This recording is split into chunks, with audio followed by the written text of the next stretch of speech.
Dimensions of research. इस video में हम जानेंगे कि शोध के यानी रिसर्च के कितने सारे आयाम होते हैं या डायमेंशंस हैं।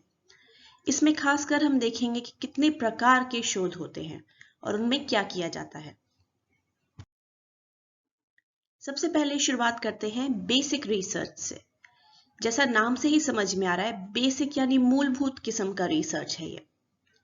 जब भी किसी शोध समस्या का हमें जवाब ढूंढना हो, उसका समाधान ढूंढना होता है, और जब कोई ऐसी शोध समस्या हो जिसका जो हम समाधान ढूंढ रहे हैं वो किसी खास समस्या को हल करने की तरफ नहीं है, बल्कि वो सिर्फ इसलिए है ताकि उस फील्ड के जो भी लोग हैं, जो अन्य शोधकर्ता है या अन्य अध्ययन करने वाले व्यक्ति हैं, उनको ज्यादा जानकारी मिल सके उस चीज के बारे में, उस टॉपिक के बारे में, उस विषय पर। उसके लिए जब हम कोई शोध करते हैं वो होता है बेसिक रिसर्च। यानी बेसिक रिसर्च का काम क्या है कि जिस भी क्षेत्र का वो रिसर्च है, जैसे मान लीजिए अगर हम मनोविज्ञान की ही बात कर रहे हैं, साइकोलॉजी की, तो साइकोलॉजी के क्षेत्र में जो भी अभी तक ज्ञान है किसी एक विषय पर, उसको और विस्तार देना, उसमें और बढ़त करना। इसका कोई खास प्रैक्टिकल उद्देश्य नहीं होता है, कोई प्रायोगिक कार्य इसमें हम नहीं करते हैं। जो सॉल्यूशन हमें मिलेगा समस्या का, वो सिर्फ हमारे ज्ञान में इजाफा करता है, न कि किसी प्रॉब्लम को सॉल्व करने की तरफ इस्तेमाल किया जाता है। न ही ये हमारे किसी तरह के एक्शन को प्रभावित करता है, न ही कोई पॉलिसी मेकिंग में काम आता है। ये सिर्फ ज्ञान का विस्तार करने के लिए रिसर्च होता है। इसे कहते हैं बेसिक रिसर्च। यानी एक तरह से कहें तो इसका उद्देश्य मुख्य तरह से अकादमिक है, एकेडमिक काम के लिए सिर्फ है, सिर्फ नॉलेज को इंक्रीज करने के लिए है। उदाहरण अगर लें, मान लीजिए किसी और देश में, किसी डेवलप्ड कंट्री में, विकसित देश में, किसी शोधकर्ता ने ये पाया कि आपके ऑक्यूपेशन का, आपके व्यवसाय का, आपके रिलीजन से, आपके धर्म से संबंध होता है। मान लीजिए उन्होंने कुछ ऐसा अपनी रिसर्च में पाया। अब आप कहें कि अच्छा ठीक है, यही चीज क्या भारतीयों में भी पाई जाएगी? तो हम यहाँ पर करके देखते हैं। जो हमारा देश है यानी एक डेवलपिंग कंट्री है, विकासशील देश है, यहाँ पर क्या ऐसा ही चीज देखने में मिलेगा कि व्यवसाय का धर्म से संबंध होता है? और फिर हम ये शोध करके देखें। अगर इस प्रकार का शोध करेंगे तो ये बेसिक रिसर्च है, क्योंकि ये कोई समस्या के समाधान की तरफ अग्रसर नहीं है। ये सिर्फ नॉलेज इंक्रीज करेगा हमारे फील्ड में कि विकसित देशों में तो ये चीजें पाई जाती हैं, क्या विकासशील देश जो हैं इंडिया के जैसे, उसमें भी ये संबंध मिलता है कि नहीं मिलता है। अब बेसिक रिसर्च की अगर हम बात कर रहे हैं तो इसको दो मुख्य भागों में आप बांट सकते हैं। एक होता है प्योर बेसिक रिसर्च, दूसरे को कहते हैं strategic basic research. Pure basic research क्या है कि जो भी आप प्रयोगात्मक कार्य कर रहे हैं या कोई सैद्धांतिक कार्य ही अगर कर रहे हैं अपने रिसर्च में, वो सिर्फ इसलिए होता है ताकि हमें नई जानकारियां मिल सके। उसका हम कोई लंबे समय में क्या प्रभाव पड़ेगा या कोई उसका यूज हो पाएगा, कोई एप्लीकेशन होगा, ऐसा नहीं सोचते हैं। सिर्फ हम ज्ञान के विकास के लिए इस चीज को करते हैं। ऐसे रिसर्च बोलते हैं हम कि ये प्योर बेसिक रिसर्च है।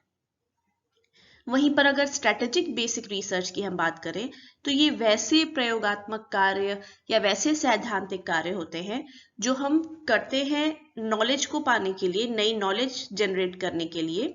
लेकिन ये इसलिए होता है ताकि इस नॉलेज के आधार पर आगे चलकर दूसरे लोग जो कुछ वैसा कार्य करना चाहते हैं जिससे किसी समस्या का हल निकले, कोई प्रैक्टिकल सॉल्यूशन निकले, उन लोगों के लिए ये नॉलेज एक आधार के तौर पर काम करेगी। उसे बोलते हैं स्ट्रेटेजिक बेसिक रिसर्च। अब आते हैं अप्लाइड रिसर्च पर। अप्लाइड रिसर्च एक तरह से बेसिक रिसर्च का विपरीत है, उसका उल्टा है। अप्लाइड रिसर्च को और भी नामों से जानते हैं, जैसे action research, operations research, decision linked research इत्यादि।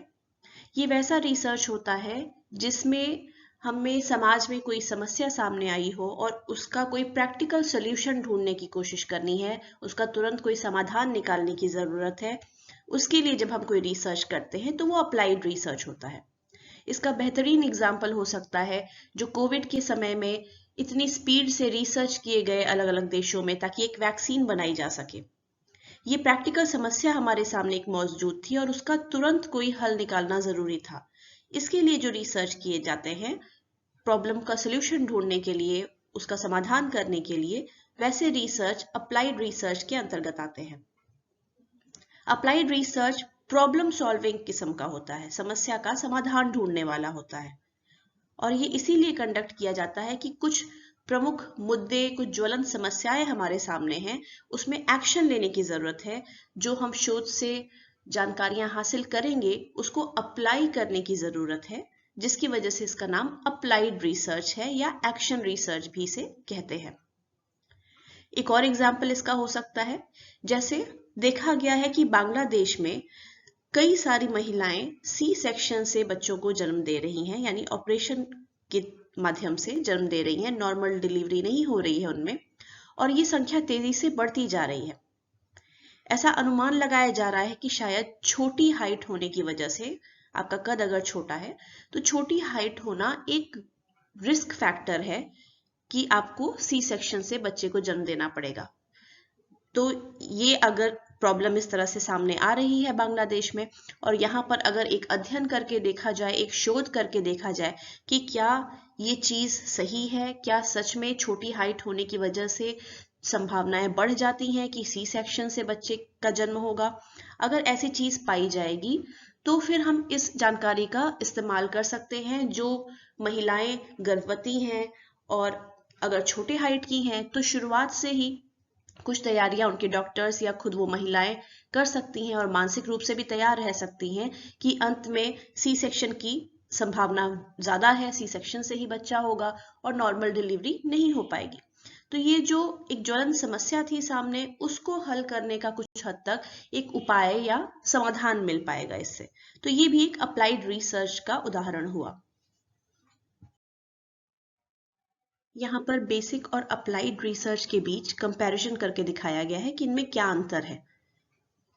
आमतौर पर अप्लाइड रिसर्च जो होते हैं वो कोई कंपनी या कोई संस्था रिसर्च करने के लिए फंड्स देती है, पैसे लगाती है कि किसी समस्या का कोई सोल्यूशन ढूंढना है। जैसे मान लीजिए कोविड का ही एग्जाम्पल लें तो कुछ बड़ी कंपनियों ने, कुछ फार्मेसी कंपनियों ने अपने पैसे लगाए, तब साइंटिस्ट ने रिसर्च किए और वैक्सीन का निर्माण किया, और फिर वो कंपनियां उस वैक्सीन को यूज करके अपना प्रोडक्ट बेचेंगी, वैक्सीन को सेल करेंगी और उससे प्रॉफिट लेंगी।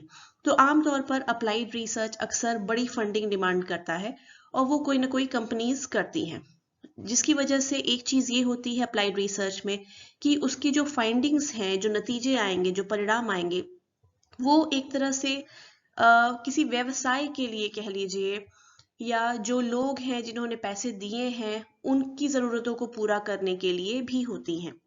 ये डिफरेंस है बेसिक और अप्लाइड में एक तरह से, क्योंकि बेसिक में अक्सर बहुत ज्यादा फंडिंग की जरूरत नहीं पड़ती, और अगर कोई फंडिंग इस तरह की होती भी है तो वो अकादमिक कार्य के लिए होती है, ज्ञान का ग्रोथ करने के लिए, उसका विकास करने के लिए होती है।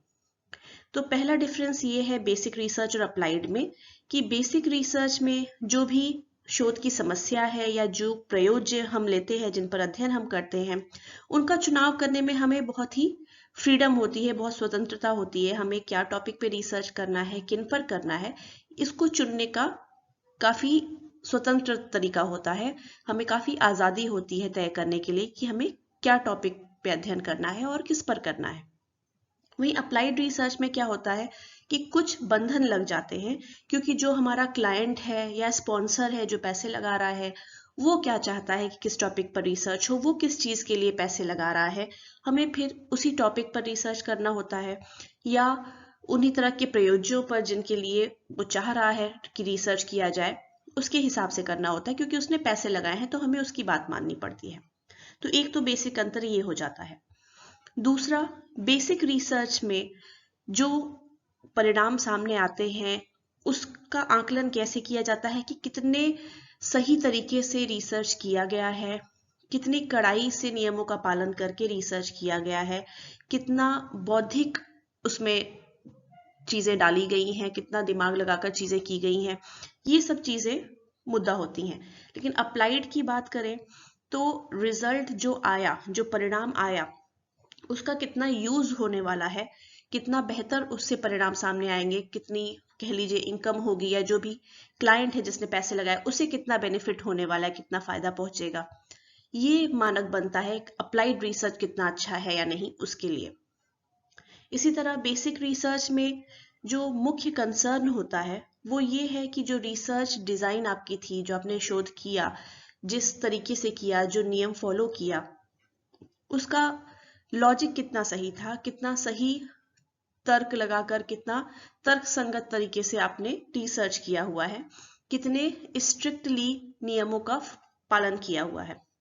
पर अप्लाइड रिसर्च में क्या हो जाता है, अप्लाइड रिसर्च में मुख्य चीज ये है कि आपने जो नतीजा पाया, क्या वो जो स्पॉन्सर है या जो क्लाइंट है जिसने पैसे लगाए, उसको जिस एरिया में इंटरेस्ट है उन लोगों पर ये नतीजे, ये परिणाम लागू होंगे या नहीं होंगे, ये मुख्य कंसर्न हो जाता है, ये मुख्य मुद्दा बन जाता है। बेसिक रिसर्च में उद्देश्य, जैसा हमने देखा कि उद्देश्यों के आधार पे तो ये दोनों अलग हैं ही। बेसिक रिसर्च में हम सैद्धांतिक ज्ञान का विकास करने के लिए, किसी क्षेत्र में जो उपलब्ध ज्ञान है उसमें बढ़ोतरी करने के लिए कार्य करते हैं, जबकि अप्लाइड रिसर्च में इसका प्रैक्टिकल यूज कितना होगा, जो नतीजे आएंगे उससे कितनी कमाई हो पाएगी, खासकर कहें तो वो चीज ज्यादा महत्वपूर्ण होती है।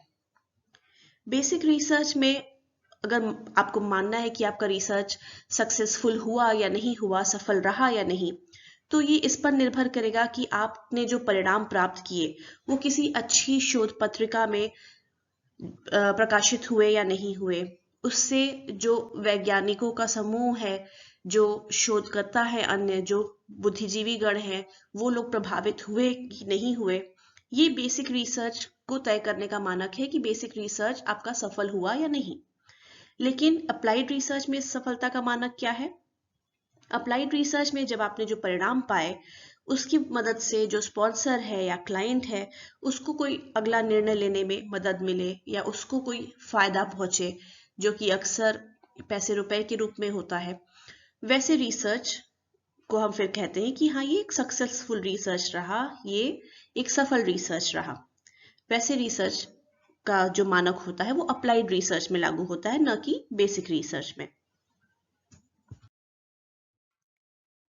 रिसर्च का एक अगला प्रकार है evaluative research. Evaluative research evaluation करता है, यानी मूल्यांकन करता है कुछ सामाजिक प्रोग्राम्स या कुछ ऑर्गेनाइजेशनल प्रोग्राम्स या हस्तक्षेपी कार्य जो किए जाते हैं, उनका क्या परिणाम आ रहा है, इस चीज का मूल्यांकन करता है, यानी ये कितने सक्सेसफुल हुए। कुछ तरह के सामाजिक प्रोग्राम्स चलाए जाते हैं, कुछ कार्यक्रम चलाए जाते हैं किसी समस्या से निपटने के लिए, या कुछ व्यावसायिक कार्यक्रम भी हो सकते हैं, कुछ स्वास्थ्य संबंधी कार्यक्रम हो सकते हैं। ये चीजें, ये कार्यक्रम जो चलाए गए उनके परिणाम कैसे आए, क्या ये प्रोग्राम्स जो चले सफल रहे या नहीं, इसको जानने के लिए जब हम रिसर्च कंडक्ट करते हैं तो वो इवैल्यूएटिव रिसर्च के अंतर्गत आता है। तो इवैल्यूएटिव रिसर्च के मुख्य उद्देश्य क्या होते हैं कि जो गतिविधियां लागू की गई या किसी जनसमूह से करवाई गई उसका आकलन करना, उन गतिविधियों के क्या परिणाम आए इसका पता लगाना, इन गतिविधियों का कुछ शॉर्ट टर्म इफेक्ट क्या था, कुछ तुरंत के हालिया प्रभाव क्या पड़े, इनका पता लगाना, इनका लंबे समय में, दीर्घकालिक समय में क्या प्रभाव आएगा, इसका आकलन कर पाना, और क्या ये जो प्रोग्राम्स किए गए, जो कार्यक्रम किए गए, इनको अगर हम क्या कह सकते हैं कि ये सक्सेसफुल रहे, सफल रहे या नहीं रहे, ये चीजें पता लगाने के लिए हम इवैल्यूएटिव रिसर्च करते हैं। इवैल्यूएटिव रिसर्च एक तरह से प्रयोगात्मक शोध जो होते हैं उन्हीं के नियमों का पालन करता है, पर हाल ही के वर्षों में देखा गया है कि कुछ अलग तरह के अप्रोच भी लिए जाते हैं इवैल्यूएटिव रिसर्च में। अगर उदाहरण लें तो पहले हमने बांग्लादेश का उदाहरण लिया था, अभी फिर से एक वैसे ही कुछ उदाहरण लेते हैं। जैसे मान लीजिए गोइटर यानी घेंघा, जो गले की बीमारी होती है, घेंघा आप जानते होंगे। गोइटर जो है बांग्लादेश के कई हिस्सों में बहुत ज्यादा लोगों को प्रभावित करता है। तो यूनिसेफ जो संस्था है, आपको पता होगा, यूनाइटेड नेशंस की, उसका बांग्लादेश में जो ब्रांच है उसने लिपियोडॉल नामक इंजेक्शन का एक कैंपेन शुरू किया कि घेंघा जो होती है बीमारी, इससे बचाने के लिए हम लिपियोडॉल इंजेक्शन देंगे। कुछ चुनिंदा शहरों में ये प्रोग्राम शुरू किया गया, इंजेक्शन देने का कैंपेन शुरू किया गया 1989 में। 2 सालों के बाद फिर एक शोध कंडक्ट किया गया देखने के लिए कि इस कैंपेन का परिणाम सार्थक आया या नहीं आया।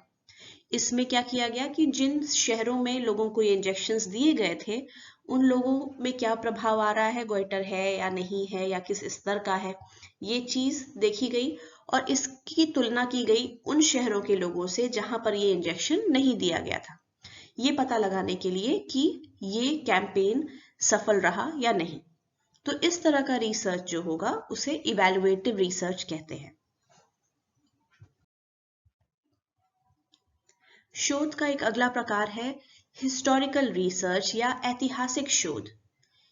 जैसा नाम से ही समझ में आ रहा है, इसमें कुछ ऐतिहासिक स्रोतों का इस्तेमाल करते हैं शोध के लिए, जैसे कुछ दस्तावेज, कुछ अवशेष इत्यादि जो पुराने समय के हैं, इतिहास के समय के हैं, और उनका इस्तेमाल करते हैं हम समझने के लिए कि उस समय में हमारे पास्ट में, हमारे इतिहास में चीजें क्या रही होंगी, परिस्थितियां कैसी रही होंगी, क्या हुआ होगा, लोगों के सोच विचार कैसे होंगे, लोग उस समय कैसे कार्य करते होंगे इत्यादि। तो हिस्टोरिकल रिसर्च का उद्देश्य यही होता है कि पहले क्या चीजें रही हैं उसके बारे में हम अपनी समझ बढ़ाएं, चीजों को समझें, और उसके आधार पे हमारे वर्तमान में क्या हो रहा है उसको समझने में हमें मदद मिले, क्योंकि हमारा पास्ट जो था वो हमारे वर्तमान को प्रभावित करेगा और हमारा वर्तमान जो होगा वो हमारे भविष्य पर प्रभाव डालेगा। तो हम पास्ट का अध्ययन इसलिए करते हैं, इतिहास का अध्ययन इसलिए करते हैं ताकि हमें अपने वर्तमान को भी समझने में मदद मिले और साथ ही हम एक पूर्वानुमान भी लगा सकें कि भविष्य में हमारे साथ क्या घटित होगा और उसके लिए हो सके तो पहले से तैयार रह सके। तो ये होता है हिस्टोरिकल रिसर्च। आइए अब बात कर लेते हैं डिस्क्रिप्टिव रिसर्च की। डिस्क्रिप्टिव रिसर्च यानी व्याख्यात्मक शोध। इस रिसर्च में केस अध्ययन, सर्वेक्षण या अन्य विधियां भी इस्तेमाल की जाती हैं और इस शोध का मुख्य उद्देश्य ये होता है कि जो चीजें अभी आप देख रहे हैं, जो वस्तुस्थिति है, जो परिस्थितियां हैं इस समय में, वर्तमान में, उसकी व्याख्या करना। इस मेथड में जो शोधकर्ता होता है, इसमें खासियत यही है इस मेथड में कि जो शोधकर्ता है उसका चरों के ऊपर या जिन चीजों पर वो अध्ययन कर रहा है उन पर कोई वश नहीं होता है, क्योंकि उससे उन चीजों में कोई फेरबदल, कोई हेर फेर नहीं करनी होती है, कोई छेड़छाड़ नहीं करनी होती है। उसे सिर्फ जो वस्तु स्थिति है वही रिपोर्ट कर देना है, वही बता देना है कि ये परिस्थिति चल रही है, ऐसा ऐसा है। जैसे मान लीजिए, बस एक उदाहरण है, ये शोध नहीं है, पर जैसे मान लीजिए न्यूज रिपोर्टर्स होते हैं तो रोज वो जानकारियां देते हैं ना कि कोविड का आज इतना केस आया, यहाँ पर इतने केस आए, इतने लोग प्रभावित हुए, इतने लोगों की मृत्यु हुई, इतने लोग ठीक हो गए। तो ये क्या है कि आप सिर्फ जो वस्तु स्थिति है, जो परिस्थिति है अभी वर्तमान में, उसका एक ब्यौरा दे रहे हैं, एक व्याख्या कर रहे हैं। इसमें आप चीजों के साथ कोई छेड़छाड़ नहीं कर रहे, कोई फेरबदल नहीं कर रहे, कोई कारक और प्रभाव का संबंध नहीं देख रहे, सिर्फ आप चीजों की व्याख्या कर रहे हैं। ऐसा ही कोई अगर रिसर्च हो जो सिर्फ चीजों के बारे में बता रहा हो कि क्या स्थिति है अभी, वो रिसर्च होगा डिस्क्रिप्टिव रिसर्च या व्याख्यात्मक शोध। डिस्क्रिप्टिव रिसर्च में जानकारियां एकत्र की जाती हैं, परिकल्पनाएं जो होती हैं बनाई जाती हैं और प्रश्नों के उत्तर दिए जाते हैं, जिससे पता चलता है कि वर्तमान में क्या स्थिति है, किसी विषय पर क्या जानकारी है या क्या चीजें चल रही हैं। वो व्हाट क्वेश्चन का जवाब देता है, क्या चल रहा है, क्या चीजें हैं, इसका जवाब देता है। तो अभी वर्तमान में क्या प्रथाएं चल रही हैं, क्या परिस्थितियां हैं, इन चीजों के बारे में अगर आप खोज कर रहे हैं तो वो डिस्क्रिप्टिव रिसर्च के अंतर्गत आएगा। डिस्क्रिप्टिव रिसर्च में एक और चीज देखने में आती है, इसमें जो आप जानकारियां एकत्र करते हैं वो विभिन्न माध्यमों से कर सकते हैं।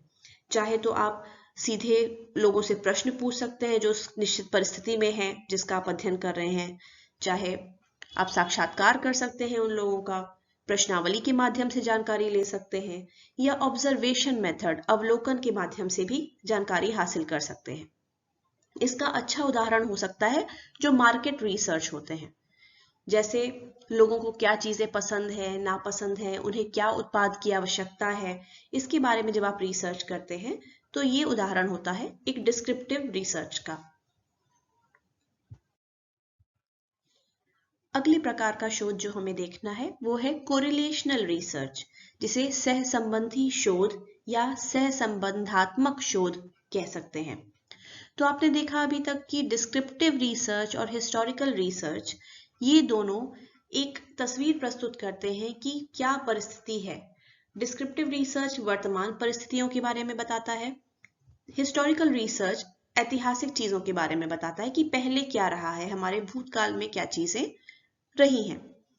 अगर शोधकर्ता चाहते हैं कि सिर्फ चीजों की व्याख्या करने के बजाय एक कदम आगे बढ़कर चीजों के बीच में संबंध भी देखा जाए, घटनाओं के बीच में संबंध जानने की कोशिश की जाए, तो वो जिस प्रकार का रिसर्च करेंगे वो होगा कोरिलेशनल रिसर्च। तो जब भी आप दो घटनाओं, दो चरों, दो व्यक्तियों, दो स्थितियों, किन्हीं दो या उससे अधिक चीजों के बीच में देखना चाहते हैं कि उनमें आपसी संबंध है कि नहीं, कोरिलेशन है कि नहीं, सहसंबंध है कि नहीं, तो ये जो अध्ययन होता है जिसमें आप ये पता करते हैं संबंध के बारे में, वो होता है कोरिलेशनल रिसर्च। इसमें आप पता करते हैं कि दो चीजों के बीच में जो संबंध है वो किस हद तक का है, क्या वो धनात्मक संबंध है, पॉजिटिव रिलेशनशिप है, ऋणात्मक संबंध है, नेगेटिव रिलेशनशिप है, और कितना है, यानी एक मात्रा भी आप बता सकते हैं कितनी मात्रा में है, एक संख्या के रूप में ये व्यक्त किया जा सकता है। दूसरी बात कि जो आप संबंध पता लगाते हैं उससे आप कुछ हद तक एक पूर्वानुमान लगा सकते हैं। मान लीजिए आपको दो चीजों के बीच में संबंध मिलता है और आपको एक चीज की कीमत ज्ञात है, तो दूसरे के बारे में आप एक आकलन कर सकते हैं।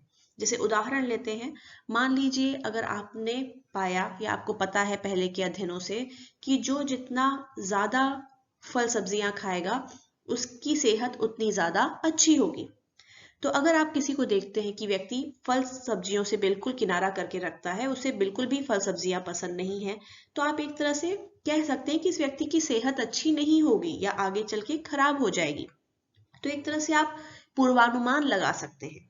हालांकि यहाँ पे हमें सतर्क रहने की जरूरत है, क्योंकि ये करना गलती होगा। कई लोग करते हैं इस तरह, लेकिन ये गलत होगा, क्योंकि जब हम कोरिलेशनल रिसर्च की बात करते हैं या सहसंबंध की बात करते हैं, तो ये सिर्फ दो चीजों के बीच में संबंध बताता है कि संबंध है या नहीं, और कितना मजबूत संबंध है या कितना कमजोर संबंध है। ये बिल्कुल भी कारक और प्रभाव का संबंध नहीं बताता। यहाँ पर अगर आप अनुमान कर लें कि कोई व्यक्ति कम फल सब्जी खाता है तो उसकी सेहत खराब हो जाएगी, ऐसा कहना गलत होगा, गलत अनुमान लगाना होगा, क्योंकि आपको बस ये पता है कि इन दो चीजों के बीच में संबंध है। आपको ये नहीं पता कि कौन सा चीज जो है वो कारक है और कौन सा प्रभाव है। आपको ये नहीं पता कि फल सब्जी कम खाने से ही व्यक्ति बीमार होता है, कि फल सब्जी खाना या ना खाना एक कारक है जो आपके स्वास्थ्य पर प्रभाव डालता है, ऐसा आप नहीं जानते हैं। आपको सिर्फ पता है कि इन दो चीजों के बीच में संबंध है, और जब ऐसी चीज होती है तो इन दोनों में से कोई भी एक कारक और कोई भी एक प्रभाव हो सकता है। ये भी तो हो सकता है कि जिसकी सेहत खराब रहती है उसे अरुचि हो जाती हो फल सब्जियां खाने में। तो यहाँ पर असल में कारक क्या निकला? आपका स्वास्थ्य। वो तय करेगा कि आप फल सब्जियां कम खाएंगे या ज्यादा खाएंगे। या एक और परिस्थिति हो सकती है, कोई एक तीसरा फैक्टर होगा, कोई एक तीसरा कारक होगा जो इन दोनों को ही साथ में प्रभावित कर रहा होगा। जैसे मान लीजिए, ये कोई बहुत अच्छा एग्जाम्पल तो नहीं है, पर समझाने के लिए अगर मैं अभी बोलूं कि मान लीजिए कि कोई एक तीसरा कारक है आपकी माली हालत, आपके पास कितने पैसे हैं या नहीं है, आप कितने अमीर या गरीब हैं। अब ये कारक जो है ये दोनों चीजों को प्रभावित करेगा। अगर आप गरीब हैं तो शायद आप फल सब्जियां नहीं खा पाएंगे। अगर आप गरीब हैं तो आपका स्वास्थ्य वैसे भी हो सकता है अच्छा ना हो, न सिर्फ इसलिए कि आप फल सब्जियां नहीं खाते, बल्कि इसलिए हो सकता है क्योंकि आपको ठीक से बाकी भोजन भी नहीं मिल पाता है। तो यहाँ पर हमने क्या देखा कि कोई तीसरा ही कारक है जो इन दोनों को बराबरी से प्रभावित कर रहा है। पर मान लीजिए आपको उस कारक का ज्ञान ही नहीं है और आप सोचते हैं कि अच्छा, फल सब्जियां खाने या न खाने से सेहत में परिवर्तन हो रहा है, जबकि ऐसा नहीं था। कोई तीसरा कारक इन दोनों को प्रभावित कर रहा था। तो जब भी हम कोरिलेशन या सहसंबंध की बात करते हैं तो कभी भी ये नहीं समझना चाहिए कि इन दो चीजों के बीच में अगर सहसंबंध है तो एक कारक है और दूसरा प्रभाव है। सहसंबंध सिर्फ ये बताता है कि इन दोनों में कुछ संबंध है। अगर एक बढ़ेगा तो दूसरा भी बढ़ रहा हो सकता है, अगर धनात्मक संबंध है, पॉजिटिव रिलेशन है। अगर ऋणात्मक संबंध है तो पता चला एक चीज बढ़ रही है तो दूसरी घटती जाती है साथ साथ में। पर इसका ये मतलब बिल्कुल भी नहीं है कि उसमें से एक कारक है उसकी वजह से दूसरा हो रहा है। ऐसा बिल्कुल भी समझने की गलती नहीं करनी चाहिए। कारक और प्रभाव का पता हम केवल और केवल प्रयोगात्मक शोध या एक्सपेरिमेंटल रिसर्च में ही लगा सकते हैं। कई लोग, कई शोधकर्ता कोरिलेशनल रिसर्च को भी डिस्क्रिप्टिव रिसर्च ही मानते हैं, क्योंकि ये भी अभी क्या वस्तु स्थिति है इसका ही ब्यौरा देता है, इसी की व्याख्या करता है।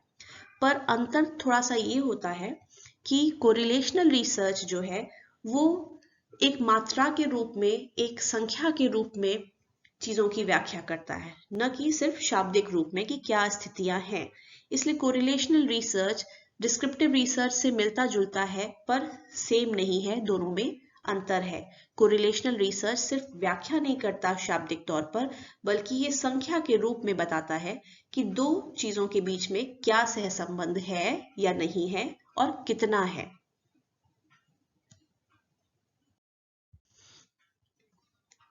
अगला जो एक रिसर्च का प्रकार है उसे कहते हैं x post facto research. X post facto इस शब्द का मतलब होता है आफ्टर द फैक्ट। फैक्ट यानी सत्य। अब वो चीज आफ्टर द फैक्ट का मतलब क्या है कि फैक्ट हो चुका है। जिस सत्य की हम बात कर रहे हैं, जिस चीज की खोज कर रहे हैं, वो हो चुकी है, घटित हो चुकी है, उसके पश्चात हम रिसर्च कर रहे हैं या शोध कर रहे हैं। तो वैसे रिसर्च जहां भूतकाल में, हमारे पास्ट में घटनाएं हो चुकी हैं, कुछ कारक रहे हैं जिनके कुछ प्रभाव हैं, पर कारक और प्रभाव दोनों हो चुके हैं, होकर खत्म हो गए हैं, तब हम अध्ययन कर रहे हैं, ऐसे रिसर्च कहलाते हैं एक्स पोस्ट फैक्टो रिसर्च। जैसे मान लीजिए, अगर जब कभी खबर आती है न्यूज में कि कहीं पर भूस्खलन हुआ, ठीक है, या कहीं पर ज्वालामुखी फटा और उसके बाद भूकंप आ गया, अर्थक्वेक आ गया, और फिर उससे भी काफी तबाही हुई। और फिर जब जो न्यूज एंकर है या न्यूज रिपोर्टर्स हैं वो जाते हैं और आपको न्यूज बताते हैं, मान लीजिए कुछ वहां शोधकर्ता भी पहुंचते हैं शोध करने के लिए कि क्या हुआ, कैसे हुआ, तो वहां पर जो कारक था और जो प्रभाव था, कारक क्या था कि जो ज्वालामुखी विस्फोट हुआ वो कारक हुआ, और प्रभाव क्या हुआ कि उसकी वजह से भूकंप आया। तो कारक भी हो चुका, पास्ट में होके निकल गया, प्रभाव भी उसका होके निकल गया। अब जो व्यक्ति जा रहा है शोध करने, वो क्या स्थितियां हैं, क्या हुआ, सिर्फ इसी का अध्ययन कर सकता है। इसमें किसी प्रकार से कोई फेरबदल, बदलाव, कोई छेड़छाड़ नहीं कर सकता है। जो चीजें होनी थी सब होकर खत्म हो गई। अब वो बाद में पहुंच रहा है वहां शोध करने के लिए, चीजों को देखने के लिए कि क्या कारक थे, क्या प्रभाव पड़ा, क्या चीजें सामने आई। ऐसे रिसर्च को कहते हैं एक्स पोस्ट फैक्टो रिसर्च, क्योंकि एक्स पोस्ट फैक्टो शब्द का ही मतलब है कि फैक्ट या सत्य या घटना जिसकी हम बात कर रहे हैं वो हो चुकी, घटित हो चुकी, उसके बाद हम जा रहे हैं शोध करने। इसीलिए एक्स पोस्ट फैक्टो का अर्थ क्या होता है? After the fact. चीजें हो गई, फैक्ट हो गया, चीजें, घटनाएं हो गई, उसके बाद हम जा रहे हैं शोध करने के लिए। कर्लिंगर ने बताया है एक्स पोस्ट फैक्टो रिसर्च क्या होता है। एक सिस्टमैटिक इंपेरिकल इंक्वायरी, सिस्टमैटिक क्योंकि रिसर्च तो नियमबद्ध होते ही हैं, इंपेरिकल अनुभवजन्य, इंक्वायरी खोज पड़ताल, जिसमें जो साइंटिस्ट है, शोधकर्ता या वैज्ञानिक जो है, उससे उसका कुछ डायरेक्ट कंट्रोल नहीं है कारक और प्रभाव पर। इंडिपेंडेंट वेरिएबल्स एक स्टैटिस्टिकल या सांख्यिकी का शब्द है, रिसर्च का शब्द है, जिसका मतलब होता है कारक। जब शोध में हम बात करते हैं तो ये दो टर्म्स आते हैं, इंडिपेंडेंट वेरिएबल और डिपेंडेंट वेरिएबल। इंडिपेंडेंट वेरिएबल यानी स्वतंत्र चर और डिपेंडेंट वेरिएबल यानी आश्रित चर। तो अभी के लिए ये समझिए कि चर का अर्थ होता है कोई भी एक चीज जिस पर आप अध्ययन कर रहे हैं। जैसे मान लीजिए इंटेलिजेंस की बात करें, पर्सनैलिटी की बात करें, किसी का एज की बात करें, जेंडर की बात करें, जो भी ये चीजें, ये सारे चर हैं क्योंकि इनके भिन्न भिन्न मूल्य हो सकते हैं। जैसे जेंडर मेल हो सकता है, फीमेल हो सकता है। उम्र जो है कोई भी साल हो सकता है, कोई 25 का है, कोई 50 का है, कोई 30 का है। तो वेरिएबल यानी जो चीज परिवर्तित होती रहती है, जिसके अलग अलग मूल्य हो सकते हैं। अगर मैं आपसे बोलूं कि एक संख्या है 10, क्या 10 एक वेरिएबल है? तो आप कहेंगे नहीं, ये वेरिएबल नहीं है, ये कांस्टेंट है। वेरिएबल का विपरीत होता है कांस्टेंट। कांस्टेंट मतलब वो चीज जो परिवर्तित नहीं होती, जो स्थिर है। 10 का मूल्य 10 ही है, वो 9 नहीं है, वो 8 नहीं है, वो 11 12 नहीं है। लेकिन वेरिएबल वो चीजें होती है जिनके कई अलग अलग मूल्य हो सकते हैं। अब अगर इंडिपेंडेंट और डिपेंडेंट वेरिएबल की हम बात करें, और इन चीजों को आप डिटेल में आगे की वीडियोस में देखेंगे जब हम एक्सपेरिमेंटल रिसर्च की बात करेंगे या प्रायोगिक रिसर्च की डिटेल में बात करेंगे, तब हम ये चीजें फिर से और बेहतर समझेंगे। पर अभी के लिए आप जानिए कि इंडिपेंडेंट वेरिएबल स्वतंत्र चर या डिपेंडेंट वेरिएबल आश्रित चर, ये दो चीजें प्रयोगात्मक शोध का हिस्सा होती हैं, एक्सपेरिमेंटल रिसर्च का हिस्सा होती हैं। एक्सपेरिमेंटल रिसर्च एक तरह से सबसे अच्छा रिसर्च का प्रकार माना जाता है क्योंकि इसमें शोधकर्ता को ये सहूलियत होती है कि वो जो स्वतंत्र चर है उसमें खुद फेरबदल करे और देखे कि उसका प्रभाव क्या आ रहा है आश्रित चर पर।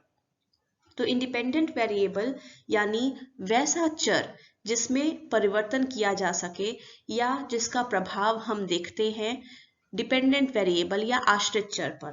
और जैसा आश्रित चर नाम से ही आप समझ रहे हैं कि वो इंडिपेंडेंट वेरिएबल या स्वतंत्र चर पर आश्रित है, क्योंकि स्वतंत्र चर कारक का काम करता है और आश्रित चर प्रभाव है। आश्रित चर में जो भी परिवर्तन देखने में मिलेंगे वो इसलिए आ रहे हैं क्योंकि हमने स्वतंत्र चर में कुछ फेरबदल की, कुछ हेरफेर की, और फिर हम उसका नतीजा देख रहे हैं कि क्या परिणाम आ रहा है आश्रित चर पर। तो इंडिपेंडेंट वेरिएबल का इफेक्ट हम देखते हैं डिपेंडेंट वेरिएबल पर, और ये बहुत ही अच्छा शोध माना जाता है क्योंकि जब आप एक शोधकर्ता के तौर पर खुद चीजों में फेरबदल करके देखें कि क्या उसका कुछ प्रभाव पड़ रहा है और प्रभाव में परिवर्तन हो रहा है हमारे फेरबदल के साथ, तब आप निश्चित तौर पे कह सकते हैं कि ये दो चर जो है कारक और प्रभाव के संबंध में हैं। तो कारक और प्रभाव का संबंध जानने के लिए प्रयोगात्मक शोध या एक्सपेरिमेंटल रिसर्च सबसे अच्छा होता है। और यहाँ करलिंगर एक्स पोस्ट फैक्टो रिसर्च को कैसे परिभाषित कर रहे हैं कि ये एक नियमबद्ध अनुभवजन्य खोजबीन है जिसमें वैज्ञानिक का किसी भी स्वतंत्र चर पर सीधा नियंत्रण नहीं होता है, क्योंकि जो चीजें घटित होनी थी वो चीजें हो चुकी हैं आपके पास्ट में, भूत में, आपके भूतकाल में वो चीजें घटित हो चुकी हैं। उस पर किसी भी शोधकर्ता का या वैज्ञानिक का सीधा उसका कंट्रोल नहीं है, नियंत्रण नहीं है। वो इंडिपेंडेंट वेरिएबल या स्वतंत्र चर में परिवर्तन करके फिर क्या प्रभाव आएंगे ऐसा नहीं देख सकता है। इसलिए एक्स पोस्ट फैक्टो रिसर्च, जिसे कॉजल कंपैरेटिव रिसर्च भी कह सकते हैं, इसमें शोधकर्ता का कोई नियंत्रण नहीं होता, कोई वश नहीं होता कि वो स्वतंत्र चर में परिवर्तन करे, उसमें मैनिपुलेशन करे, फेरबदल करे और फिर देखे कि उसका क्या परिणाम आ रहा है आश्रित चर पर या डिपेंडेंट वेरिएबल पर। क्योंकि इस तरह के अध्ययन में, एक्स पोस्ट फैक्टो रिसर्च में, कोई शोधकर्ता सीधे तौर पर स्वतंत्र चर में परिवर्तन नहीं कर सकता है, इसीलिए जो कारक और प्रभाव का संबंध एक्स पोस्ट फैक्टो रिसर्च में देखने में आता है, ये कंफर्म आप नहीं कह सकते, निश्चित तौर पर नहीं कह सकते कि सच में यही कारक है और यही प्रभाव है, क्योंकि आप खुद फेरबदल करके नहीं देख सकते कि परिणाम आ रहा है कि नहीं। ज्वालामुखी का विस्फोट हुआ, उसकी वजह से जो भूकंप आया, ये चीजें हो गई, आप अनुमान लगा रहे हैं कि हाँ ज्वालामुखी फटा, उसके बाद भूकंप आया, तो वो कारक होना चाहिए ज्वालामुखी का फटना, वो इंडिपेंडेंट वेरिएबल होना चाहिए, स्वतंत्र चर होना चाहिए। और आश्रित चर या जिस पर प्रभाव पड़ा डिपेंडेंट वेरिएबल, वो हमारा भूकंप होना चाहिए। आप ऐसा अनुमान लगाते हैं, पर आप निश्चित तौर पे नहीं कह सकते, क्योंकि आप उन चीजों को करके फिर उसका प्रभाव नहीं देख सकते हैं। कुछ ऑथर्स हैं, कुछ शोधकर्ता हैं जो कि एक्स पोस्ट फैक्टो रिसर्च को भी डिस्क्रिप्टिव रिसर्च या व्याख्यात्मक शोध की कैटेगरी में डालते हैं, कि इसमें भी तो व्यक्ति सिर्फ व्याख्या करता है, चीजें घटित हो गई, अब वो गया वहां पर, उसने परिस्थितियां देखी और व्याख्या किया कि ऐसे ऐसे हुआ, पहले ज्वालामुखी का विस्फोट हुआ, फिर कुछ समय बाद, इतने घंटों बाद ऐसे ऐसे भूकंप आया, उसके ये परिणाम हुए। तो उनका मानना है कि एक्स पोस्ट फैक्टो रिसर्च भी तो डिस्क्रिप्टिव ही रिसर्च है, इससे अलग क्या है। लेकिन हालांकि ये बात सही है कि एक्स पोस्ट फैक्टो रिसर्च जो घटनाएं हुई हैं उनकी व्याख्या प्रस्तुत करता है, लेकिन ये सिर्फ व्याख्या नहीं प्रस्तुत करता है, ये कारक और प्रभाव का संबंध भी समझने की कोशिश करता है। क्या कारक हुए कि उसकी वजह से कुछ निश्चित परिणाम आए, ये भी देखने की कोशिश करता है। और ये डिस्क्रिप्टिव रिसर्च से इस मायने में थोड़ा अलग हो जाता है। इसीलिए x post facto research descriptive research से मिलता जुलता है, लेकिन भिन्न भी है। अब सूक्ष्म में बात कर लेंगे हम एक्सपेरिमेंटल रिसर्च की, जिसे आगे के वीडियोस में हम और गहन तरीके से डिटेल में विस्तृत तौर पर देखेंगे, पर यहाँ पर शॉर्ट में समझ लेते हैं कि एक्सपेरिमेंटल रिसर्च या प्रयोगात्मक शोध किसे कहते हैं। तो अभी तक हमने देखा कि कोरिलेशनल शोध जो है, कोरिलेशनल रिसर्च, सहसंबंधी शोध, उससे हम किन्हीं दो चीजों के बीच में संबंध है या नहीं और कितना मजबूत संबंध है ये जान सकते हैं। लेकिन हमने ये भी देखा कि इससे हम ये नहीं समझ सकते कि उन दोनों चीजों के बीच में कारक और प्रभाव का संबंध है या नहीं। तो अगर हमें जानना हो कि दो चीजों के बीच में, दो घटनाओं के बीच में, दो व्यवहारों के बीच में कारक और प्रभाव का संबंध है या नहीं, तो हम क्या करेंगे? इसके लिए दो उत्तर हैं। इसके दो प्रकार के शोध हो सकते हैं। एक को कहते हैं एक्सपेरिमेंटल रिसर्च यानी प्रयोगात्मक शोध, और दूसरे को कहते हैं क्वासी एक्सपेरिमेंटल रिसर्च, जिसे आप अर्ध प्रयोगात्मक शोध भी कह सकते हैं। एक्सपेरिमेंटल रिसर्च या प्रयोगात्मक शोध में जो प्रयोज्य होते हैं, जो पार्टिसिपेंट्स होते हैं, उन्हें किसी निश्चित चीज के आधार पर, किसी निश्चित वस्तु के आधार पर, किसी निश्चित मानक के आधार पर उन्हें अलग अलग समूहों में बांटा जाता है, और उस आधार को, उस मानक को हम ट्रीटमेंट वेरिएबल कहते हैं। एक्सपेरिमेंटल रिसर्च या प्रयोगात्मक शोध की एक मुख्य विशेषता जो है वो ये है कि इसमें कम से कम एक ऐसा चर जरूर होता है जिसमें शोधकर्ता अपनी मर्जी से परिवर्तन कर सके और फिर उसका प्रभाव देख सके कि क्या आ रहा है आश्रित चरों पर।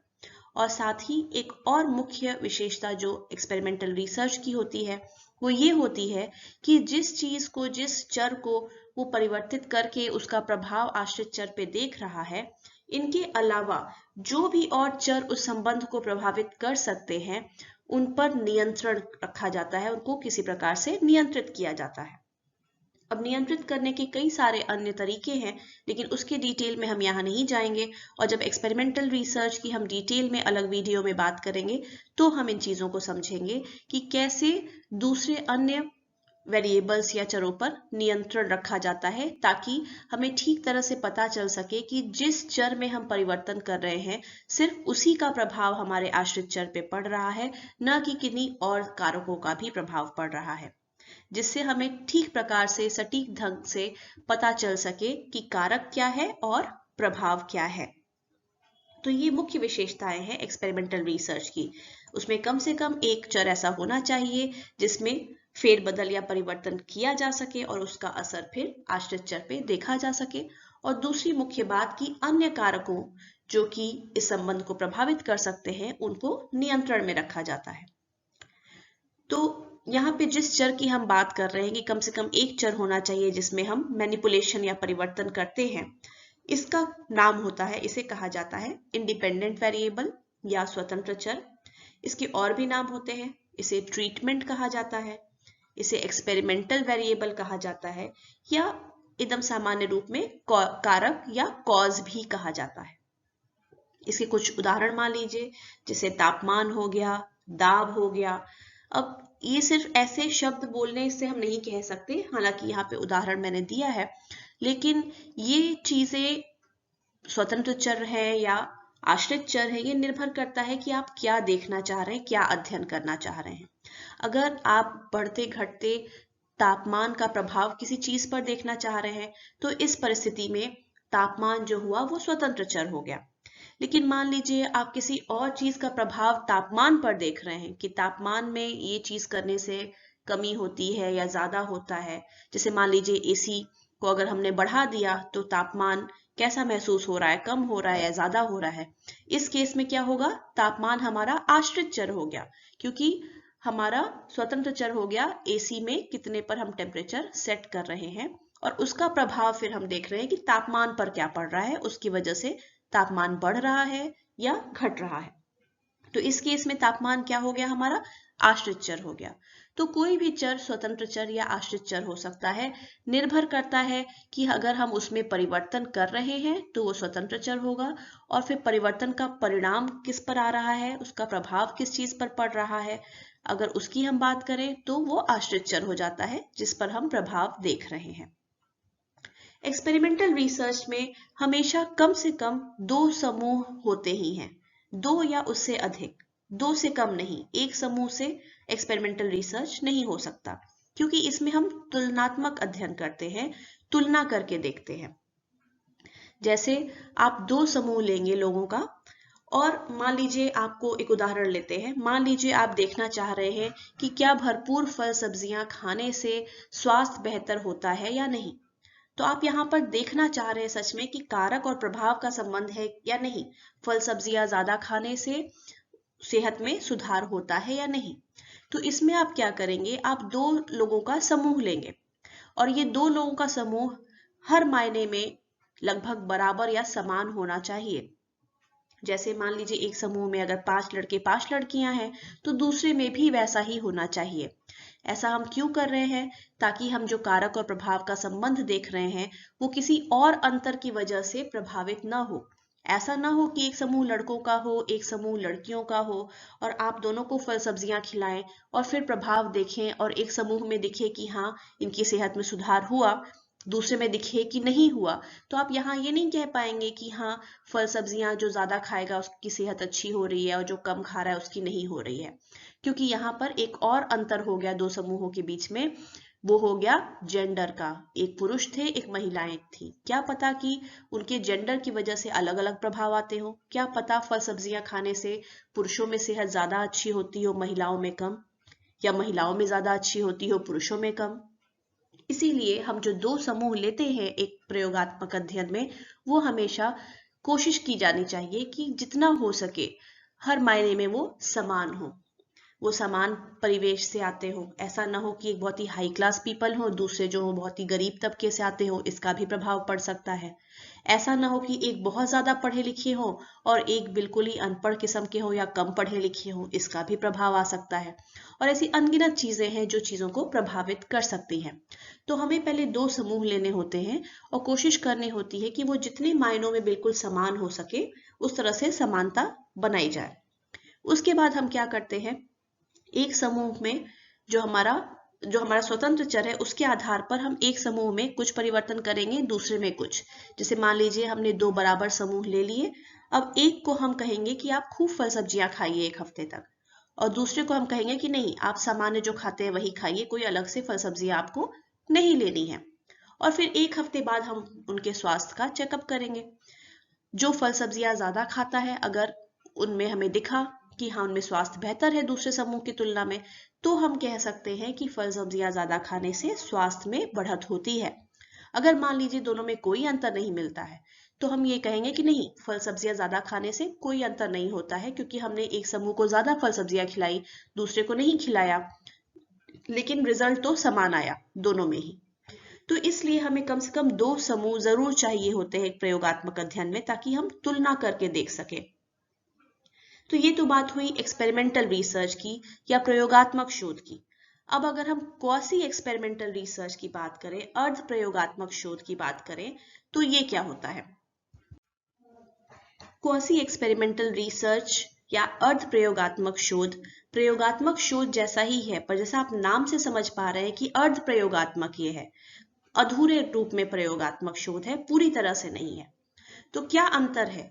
कब हम कहेंगे कोई शोध प्रयोगात्मक है और कब कहेंगे कि नहीं है या अर्ध प्रयोगात्मक है? तो एक्सपेरिमेंटल रिसर्च का हमने अभी अभी देखा कि दो मुख्य विशेषताएं होती हैं। पहला, कम से कम ऐसा एक चर होना चाहिए जिसमें आप परिवर्तन या फेरबदल करके उसका प्रभाव देखते हैं, और दूसरा कि बाकी अन्य कारक जो हो सकते हैं इस कारक और प्रभाव संबंध के बीच में, जो हम इंडिपेंडेंट और डिपेंडेंट वेरिएबल के बीच में देखना चाह रहे हैं, उन चीजों पर नियंत्रण रखना। अब क्वासी एक्सपेरिमेंटल रिसर्च में क्या होता है कि इसमें जो हमारा इंडिपेंडेंट वेरिएबल या स्वतंत्र चर होता है उस पे हम मैनिपुलेशन नहीं कर सकते, उसमें फेरबदल नहीं कर सकते। और इसके कई कारण हो सकते हैं कि क्यों फेरबदल नहीं कर सकते, पर नहीं किया जा सकता। जैसे उदाहरण लेते हैं, मान लीजिए आप देखना चाहते हैं कि क्या वैसे बच्चे जो अनाथ हैं उनके जीवन में खुशियां कम होती हैं बाकी बच्चों की तुलना में जो अनाथ नहीं है। तो अब यहाँ पर हमें पहला काम क्या करना होगा? अगर हम एक्सपेरिमेंटल रिसर्च कर रहे हैं, तो प्रयोगात्मक शोध कर रहे हैं, तो हमें यहाँ क्या करना होगा? सबसे पहले कि हमें पहले दो समूह लेने होंगे जो बिल्कुल बराबर हों। तो मान लीजिए हमने एक निश्चित उम्र के, निश्चित पढ़ाई लिखाई वाले, निश्चित क्षेत्र से आने वाले कोई दो समूह ले लिए बच्चों के, जो हर मायने में लगभग समान है। अब हमें देखना क्या था कि अनाथ बच्चों के जीवन में आम बच्चों की तुलना में क्या अधिक दुख और कष्ट होता है। मान लीजिए हमें ये देखना था। तो यहाँ पर हमारा स्वतंत्र चर क्या हुआ कि बच्चा सामान्य है या अनाथ है, और हमारा आश्रित चर क्या हुआ? उसके जीवन में खुशियों या दुख की कितनी मात्रा है। तो अब जैसा आप जानते हैं कि प्रयोगात्मक शोध में हम क्या करते हैं, हमारे स्वतंत्र चर में हम अपने से फेरबदल करते हैं। तो हमारा स्वतंत्र चर क्या था कि बच्चा अनाथ है या उसके माँ बाप जिंदा हैं। तो हमने दो समूह लिए, दोनों बराबर हैं बच्चे हर मायने में। अब एक समूह को हम क्या करेंगे? अनाथ बनाना पड़ेगा, और दूसरे को वैसे ही रहने देंगे माँ बाप के साथ। तभी तो फिर उनका हम देख पाएंगे कि क्या प्रभाव आ रहा है। यही तो होता है एक्सपेरिमेंटल रिसर्च में। पर क्या ऐसा किया जा सकता है? क्या हम ऐसा कर सकते हैं कि बच्चों के एक समूह को लेकर उनके माँ बाप को मार डालें ताकि वो बच्चे अनाथ बन जाएं, और फिर हम प्रभाव देखें कि उनके जीवन में कितनी खुशियां या दुख हैं दूसरे समूह की तुलना में? ये नहीं किया जा सकता, ये अनैतिक है, ये संभव नहीं है, ये नहीं किया जाता है, नहीं किया जाना चाहिए। ऐसे केसेस में हम क्या करेंगे कि हम एक सही मायने में एक्सपेरिमेंटल रिसर्च या प्रयोगात्मक शोध नहीं कर पाएंगे। यहाँ हम क्वासी एक्सपेरिमेंटल रिसर्च करेंगे, अर्ध प्रयोगात्मक शोध। यहाँ अध्ययन करने के लिए हम क्या करेंगे कि पहले से जो बच्चे अनाथ हैं और पहले से जो बच्चे माँ बाप के साथ हैं, वैसे ही बच्चों का चुनाव करेंगे दोनों समूह बनाने के लिए। ठीक है, तो यहाँ पर क्या होगा कि अनाथ बच्चों को ही हम चुनेंगे, एक समूह बनाएंगे, और दूसरी तरफ हम माँ बाप वाले बच्चों को ही चुनेंगे और एक समूह बनाएंगे। जितना हो सकेगा, जिस हद तक संभव होगा, हम प्रयास करेंगे कि बाकी मायनों में भी दोनों समूह बराबर हो। जैसे उनकी उम्र लगभग बराबर हो, रहन सहन थोड़ा बहुत बराबर हो तो होना चाहिए। कोशिश करेंगे कि ये मैच हो सके। ऐसे करके हम कोशिश करते हैं। लेकिन फिर भी जब हमें मान लीजिए इस अध्ययन में आगे मिला, हमने दोनों में मेजरमेंट किया, मापन किया कि खुशियां और दुख कितने हैं। मान लीजिए हमें मिला कि हाँ, अनाथ बच्चों के जीवन में खुशियां कम हैं दूसरे बच्चों की तुलना में। तो क्या हम निश्चित तौर पर यह कह पाएंगे कि हाँ, अनाथ होने की वजह से खुशियां कम होती हैं जीवन में? नहीं कह पाएंगे, क्योंकि शुरुआत करने के समय हमारे दोनों समूह बराबर नहीं थे। दोनों समूह शुरुआत से ही अलग थे। एक समूह अनाथ बच्चों का था, एक समूह वैसे बच्चों का था जिनके माता पिता जीवित हैं। तो न सिर्फ उनमें ये अंतर अनाथ होने और न होने का था, बल्कि कुछ और भी इससे जुड़े हुए अंतर अपने आप ही शामिल हो जाएंगे, जो कि हमारे परिणाम को, हमारे निष्कर्ष को प्रभावित करेंगे ही करेंगे। इसलिए ऐसे शोध को हम क्वासी एक्सपेरिमेंटल रिसर्च का नाम देते हैं अर्ध प्रयोगात्मक शोध है। यानी इसमें हम अपनी मर्जी से स्वतंत्र चर में फेरबदल करके उसका प्रभाव नहीं देख सकते, और इसलिए हम बिल्कुल निश्चित नहीं हो सकते कि कारक और प्रभाव का जो संबंध हम देख रहे हैं वो सचमुच कारक और प्रभाव हैं। ये देखना, ये कह पाना पूरी तरह से संभव नहीं होता है। इसलिए इसमें शोधकर्ता का कोई वश नहीं होता है कि कौन से समूह पर क्या चीजें कराई जाएं। जो अनाथ बच्चों का समूह है वो अनाथों का ही समूह रहेगा, उसे हम माता पिता वाला समूह मानकर तो नहीं कार्य कर सकते, और उसका विपरीत भी नहीं कर सकते। लेकिन जो इससे पहले हमने एग्जाम्पल लिया था एक्सपेरिमेंटल रिसर्च के लिए कि फल सब्जियां ज्यादा खाने से सेहत पे क्या फर्क पड़ता है, इसमें हमने शुरुआत में ही दोनों समूह बराबर लिए थे, और फिर ये मेरी मर्जी है, किसी भी शोधकर्ता की मर्जी है कि इन दो समूहों में किस समूह को बोले कि भाई तुम ज्यादा फल सब्जियां खाओ, और किस समूह को बोले कि तुम्हें नहीं खाने हैं, और फिर उसका नतीजा देखें। यही चीज एक क्वासी एक्सपेरिमेंटल रिसर्च में संभव नहीं है, क्योंकि यहाँ आप इंडिपेंडेंट वेरिएबल या स्वतंत्र चर में अपनी मर्जी से परिवर्तन नहीं कर सकते हैं। यहाँ पर आपको वो समूह बनाने के लिए जो व्यक्ति पहले से उस शर्त को पूरा करते हो, उस मापन, उस क्राइटेरिया को पूरा करते हो, उन्हीं का आपको चुनाव करना पड़ता है। इसलिए दो समूह शुरुआत से बराबर नहीं होते।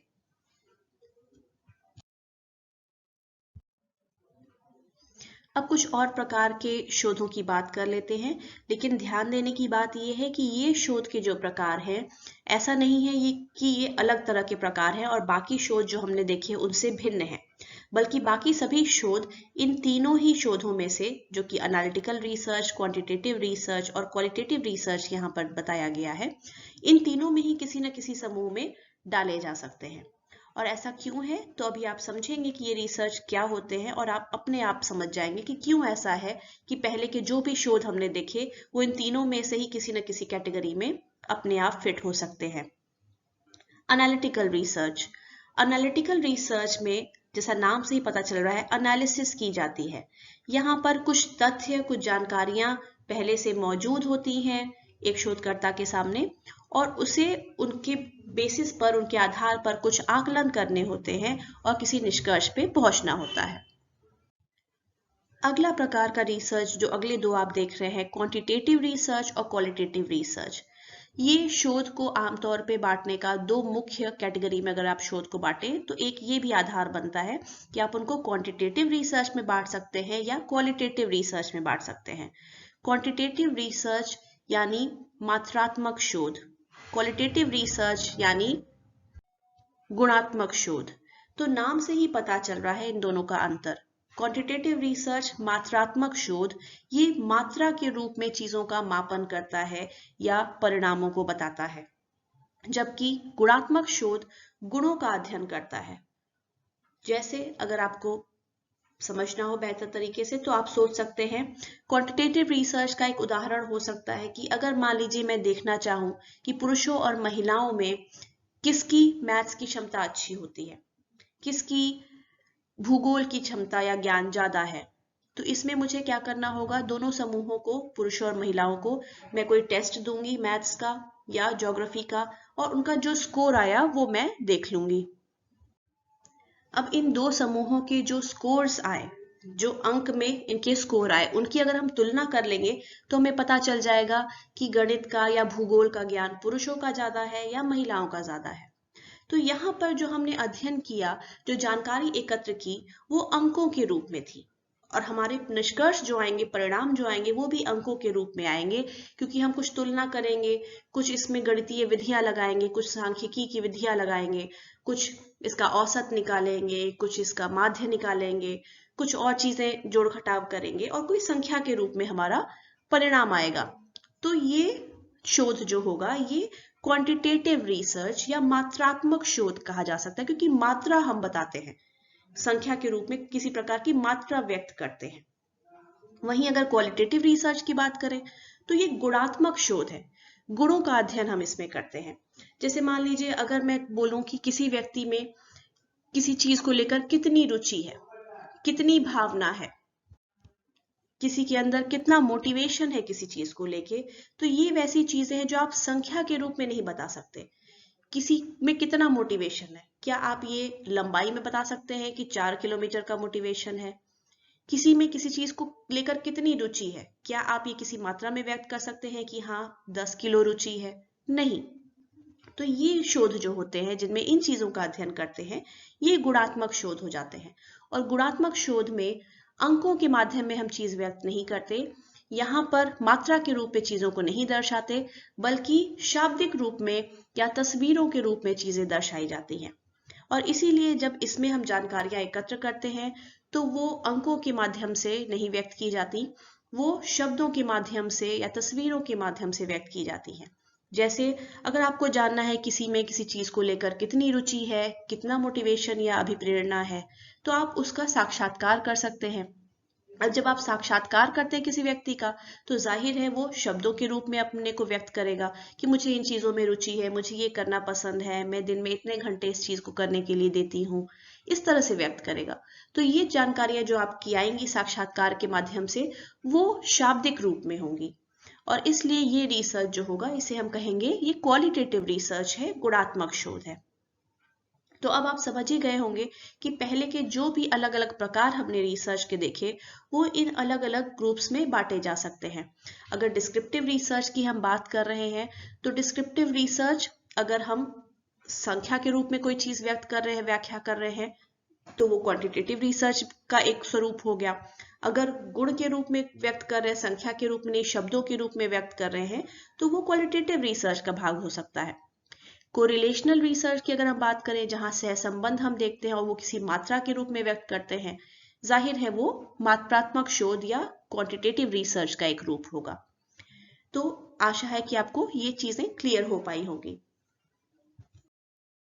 इसी प्रकार कुछ 6-7 और रिसर्च के प्रकार हम यहाँ देख लेंगे। जैसे एक है कंसेप्चुअल रिसर्च। इसमें क्या है कि ये किसी सिद्धांत या एब्स्ट्रैक्ट आइडिया, किसी संकल्पना पर आधारित शोध होता है।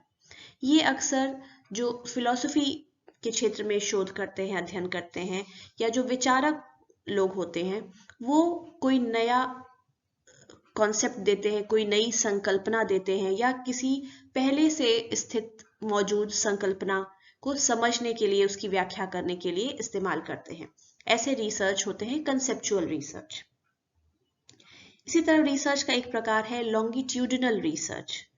लॉन्गिट्यूडिनल रिसर्च में क्या होता है कि कोई शोध सिर्फ एक समय करके खत्म नहीं होता, ये एक समय अंतराल पर कई बार किया जाता है।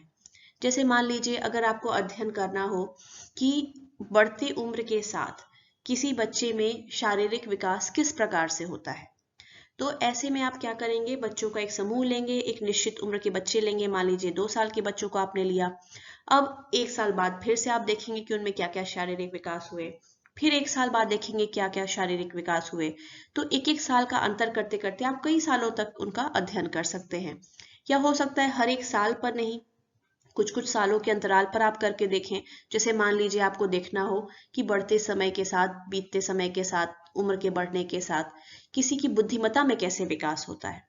तो मान लीजिए आपने 1 साल के बच्चों के एक समूह पर अध्ययन किया, अब उसी समूह को आप 3-4 साल बाद फिर से अध्ययन करेंगे और उनका मापन करेंगे, बुद्धिमत्ता उनकी कितनी बढ़ी। फिर से 3-4 साल बाद फिर से आके उनका अध्ययन करेंगे और देखेंगे अब बुद्धि में कितना विकास हुआ। तो इस तरह के अध्ययन जो होते हैं, जो एक समय में करके खत्म नहीं होते, बल्कि समय में कई अंतराल पर चलते रहते हैं, ऐसे रिसर्च को हम लॉन्गिट्यूडनल रिसर्च की श्रेणी में रखते हैं। इसी तरह एक दूसरा प्रकार होता है क्रॉस सेक्शनल रिसर्च, जो लॉन्गिट्यूडनल रिसर्च का ही एक तरह से विपरीत होता है। क्रॉस सेक्शनल रिसर्च में हम वही चीजें देखना चाहते हैं जो लॉन्गिट्यूडनल रिसर्च में देखना चाहते हैं, कि समय के बीतने के साथ क्या परिवर्तन आ रहे हैं। लेकिन क्योंकि आप समझ सकते हैं कि लॉन्गिट्यूडनल रिसर्च कितना मुश्किल हो सकता है, कि इतने समय अंतराल पर बार बार उसी समूह के साथ अध्ययन करना है। कई बार हो सकता है कुछ लोग मना कर दें अध्ययन करने से कुछ समय के बाद, या कहीं और चले जाएं, जहां रहते हैं वहां नहीं उपलब्ध हो, उनकी मृत्यु हो जाए, कुछ और कारण हो जाए। तो इसमें समय भी काफी लगता है, काफी परिश्रम भी लगता है लॉन्गिट्यूडनल रिसर्च में, और मुश्किलें भी आती हैं, क्योंकि आपका समूह जो था जिस पर आप अध्ययन कर रहे थे, वो छोटा होते होते समाप्त भी हो सकता है। तो इससे आपके निष्कर्ष और परिणाम प्रभावित होते हैं। लेकिन अगर आप यही चीज देखना चाहें कि समय बीतने के साथ कोई चीज कैसे परिवर्तित होती है लेकिन कम समय में, तो उसका अच्छा उपाय ये है कि आप क्रॉस सेक्शनल रिसर्च कर सकते हैं। क्रॉस सेक्शनल रिसर्च में हम क्या करते हैं, समय बीतने के साथ चीजें कैसे बदल रही हैं इसी का अध्ययन करते हैं, लेकिन इसमें हमें सिर्फ एक समय में अध्ययन कर लेने से भी परिणाम प्राप्त हो जाते हैं। इसके लिए हम क्या करेंगे, जैसे मान लीजिए पहला ही वाला उदाहरण ले कि हम देखना चाहते हैं उम्र बढ़ने के साथ बुद्धिमत्ता में कैसे विकास होता है। अब ये जानने के लिए या तो हम लॉन्गिट्यूडनल रिसर्च करें, या एक और उपाय है कि हम क्रॉस सेक्शनल रिसर्च के जरिए हम अलग अलग उम्र के बच्चों को ही ले लेंगे। जैसे कुछ 1 साल के बच्चे लिए, कुछ 5 साल के बच्चे लिए, कुछ 10 साल के बच्चे लिए, कुछ 15 साल के लिए, कुछ 20 साल के लिए, और इन सब पर हमने आज ही के समय में, एक ही समय में इनका बुद्धिमत्ता का परीक्षण कर लिया और फिर आपस में तुलना करके देख लिया कि जो बच्चा 1 साल का था उसकी बुद्धिमत्ता कितनी थी, जो दूसरा समूह था जो बच्चे 5 साल के थे, क्या 1 साल के बच्चों की तुलना में इनमें बुद्धिमत्ता में इजाफा हुआ, बढ़त हुई कि नहीं। इसी तरह जो 10 साल वाले थे, क्या उसमें और बढ़त हुई या बराबर रहा या कमी ही हो गई। तो जो भी अंतर हम देखना चाहते हैं देख सकते हैं, और एक ही समय में हमें ये चीजें मिल गई। तो ये एक फायदा होता है क्रॉस सेक्शनल रिसर्च का। हालांकि इसकी भी अपनी कमियां हैं, और कमियां क्या है, व्यक्तिगत अंतर, क्योंकि आपने जो अलग अलग समूह लिए बच्चों के, वो सिर्फ उम्र में भिन्न नहीं थे, वो कई और चीजों में भिन्न थे जिसका प्रभाव बुद्धिमत्ता पे पड़ सकता है। वो अलग अलग समय में पैदा हुए हैं, उनमें अलग अलग सोच विचार व्यवहार हैं, और कई और कारक जो कि प्रभावित कर सकते हैं हमारे नतीजों को, जो कि लॉन्गिट्यूडनल रिसर्च में संभव नहीं था, क्योंकि आप एक ही समूह को लेकर चल रहे हैं। वो सेम व्यक्ति है जिसका हम आज अध्ययन कर रहे हैं, 5 साल बाद भी कर रहे हैं, 10 साल बाद भी कर रहे हैं, तो उनकी हर चीजें लगभग समान रह रही हैं, सिर्फ बुद्धिमत्ता में अंतर हो रहा है कि नहीं, हम उसका आकलन कर रहे हैं। तो दोनों ही जो अध्ययन है उनकी अपनी कमियां हैं, अपनी खूबियां हैं, और हमें क्या आवश्यकता है, क्या जरूरत है, हमारे संसाधन कितने हैं, क्या संभव है कर पाना, उसके आधार पर हम चुनाव करते हैं। और अध्ययन के प्रकार हम देख सकते हैं, जैसे क्लिनिकल या डायग्नोस्टिक रिसर्च। नाम से ही जैसे पता चल रहा है, इसमें हम कुछ केस अध्ययन विधि का इस्तेमाल करते हैं, और कुछ खास लोग जिनमें किसी प्रकार की बीमारी है उनका अध्ययन हम करके देखते हैं कि क्या कारण है जिसकी वजह से इन्हें ये बीमारियां हुई, क्या कारक हो सकते हैं इनके जीवन में जिन्होंने इसको प्रभावित किया। ऐसे रिसर्च जो होते हैं, जो किसी समूह पर हम करते हैं, जो पेशेंट्स का समूह है, मरीजों का समूह है, वो क्लिनिकल या डायग्नोस्टिक रिसर्च के अंतर्गत आता है। इसी तरह अगला है बेसलाइन रिसर्च, जिसे बेंचमार्क सर्वे या बेंचमार्क रिसर्च भी कहते हैं। ये अक्सर बिजनेस के फील्ड में कंडक्ट किया जाता है, जहां पर बेसलाइन, जैसा आप समझ सकते हैं कि एकदम बिल्कुल निचले स्तर पर जब कोई भी चीज नहीं की गई है तब क्या वस्तु स्थिति है उसका हम आकलन कर लेते हैं, और फिर आगे क्या चीजें होंगी, कुछ अगर हमने उनको कुछ कराया, कुछ दिया, कुछ परिवर्तन किए, फिर आगे उसका क्या प्रभाव पड़ेगा, उससे तुलना करने के लिए हम बेसलाइन पर ही कोई चीजें कर लेते हैं। जैसे मान लीजिए अगर हम कोई अध्ययन कर रहे हैं, कोई मार्केट रिसर्च कर रहे हैं, जहां हम देखते हैं कि लोगों को किसी चीज की आवश्यकता है, कोई उत्पाद की जरूरत है, कमी महसूस हो रही है उस चीज की, तो हम उस समय एक शोध करके देख लेंगे कि लोगों को कितनी कमी महसूस हो रही है, क्या दिक्कत लग रही है, और फिर हमने वो उत्पाद मार्केट में लाया, लोग उसका इस्तेमाल करने लगे। कुछ समय बाद हमने फिर अध्ययन करके देखा कि अब लोग कितने संतुष्ट हैं, क्या उनकी जरूरत पूरी हुई या नहीं, और फिर हमें तुलना करने में मदद मिलती है कि जब उन्हें ये उत्पाद उपलब्ध नहीं था तब उन्हें कितनी परेशानियां थी, और अब उपलब्ध होने के बाद उन्हें कितना फायदा हुआ या नहीं हुआ। तो ऐसा जो रिसर्च है उसे हम कहते हैं कि बेस लाइन रिसर्च है। बेस लाइन मतलब सबसे पहले जब कुछ भी उन्हें चीजें नहीं कराई गई थी तब हम देख लेते हैं कि क्या वस्तु स्थिति है। इसी तरह एक रिसर्च का टाइप है इम्पैक्ट असेसमेंट रिसर्च। जैसा नाम से ही पता चल रहा है, इम्पैक्ट का असेसमेंट किया जाता है, क्या प्रभाव पड़ा उसका आकलन किया जाता है, ऐसा रिसर्च।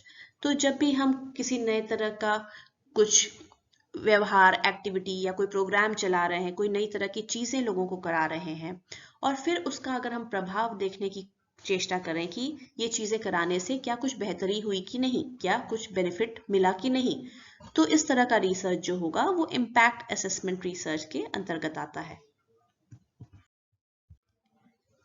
इसी तरह एक प्रकार का अध्ययन है जिसे हम फिजिबिलिटी स्टडीज कहते हैं। फिजिबिलिटी स्टडीज वैसे तो मनोविज्ञान के क्षेत्र के लिए उपयोगी नहीं है, ये बिजनेस वगैरह के फील्ड के या मार्केट रिसर्च में ज़्यादा यूज़ होता है, लेकिन क्योंकि यहाँ पर हम रिसर्च के अलग अलग आयाम और प्रकार देख रहे हैं, इसलिए बहुत ही संक्षिप्त में इसके बारे में भी जान लेते हैं। तो फिजिबिलिटी स्टडीज़ बिजनेस के क्षेत्र में की जाती हैं। इसमें पहले जानकारी हासिल की जाती है कि किसी मार्केट की क्या स्थिति है, इकोनॉमिक स्थिति क्या है, फाइनेंशियल स्थिति क्या है, कोई प्रोजेक्ट जो हम लॉन्च करने जा रहे हैं उसकी, और वो प्रोजेक्ट क्या लोगों को पसंद आएगा, लोग उसको स्वीकार करेंगे कि नहीं, जो बदलाव या उत्पाद हम लाने जा रहे हैं उसको लोग पसंद करेंगे या नहीं, उसका पर्यावरण पे कैसा प्रभाव पड़ेगा। ये सारी चीज़ें लेकर हम एक फिजिबिलिटी स्टडी करते हैं कि चीज़ें कारगर होंगी, करने योग्य हैं या नहीं है। वो चीज़ें जब हम करते हैं, वो टेस्ट जब हम करते हैं, तो फिजिबिलिटी स्टडी या फिजिबिलिटी रिसर्च के अंतर्गत आता है। रिसर्च को हम कंक्लूजन ओरिएंटेड या डिसीजन ओरिएंटेड भी कह सकते हैं।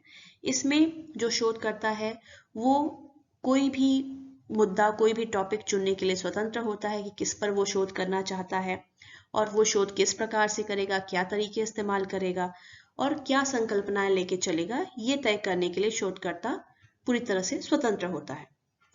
तो डिसीजन ओरिएंटेड रिसर्च जिस व्यक्ति को डिसीजन या निर्णय लेना है उसके ऊपर निर्भर करता है, और इसमें शोधकर्ता पूरी तरह से फ्री नहीं होता, स्वतंत्र नहीं होता कि वो क्या करना चाह रहा है। ऑपरेशंस रिसर्च इसका एक अच्छा उदाहरण है, या एक्शन रिसर्च भी जिससे हमने देखा था। वहां पर जो शोधकर्ता था वो अपनी मर्जी से चीजें नहीं कर सकता था। अप्लाइड रिसर्च में जैसे आपने देखा, जिसे एक्शन रिसर्च भी कहते हैं, ऑपरेशंस रिसर्च भी कहते हैं, और डिसीजन ओरिएंटेड रिसर्च भी कह सकते हैं, वहां पर शोधकर्ता बेसिक रिसर्च की तरह उसे उतनी स्वतंत्रता नहीं है कि वो खुद से तय कर सके उसे किस मुद्दे पर, किस विषय पर शोध करना है, बल्कि जिस समूह को, जो क्लाइंट हैं या जो हमारे स्पॉन्सर हैं, जो पैसे लगा रहे हैं, जिन्हें निर्णय लेना है अंततः, उनकी ज़रूरतों के हिसाब से हम रिसर्च करते हैं। उन्हें जो चीज़ें समझनी है, उन्हें जो जानकारी चाहिए, उसको ध्यान में रखते हुए रिसर्च किया जाता है। ऐसे रिसर्च को डिसीजन ओरिएंटेड रिसर्च कहते हैं। धन्यवाद।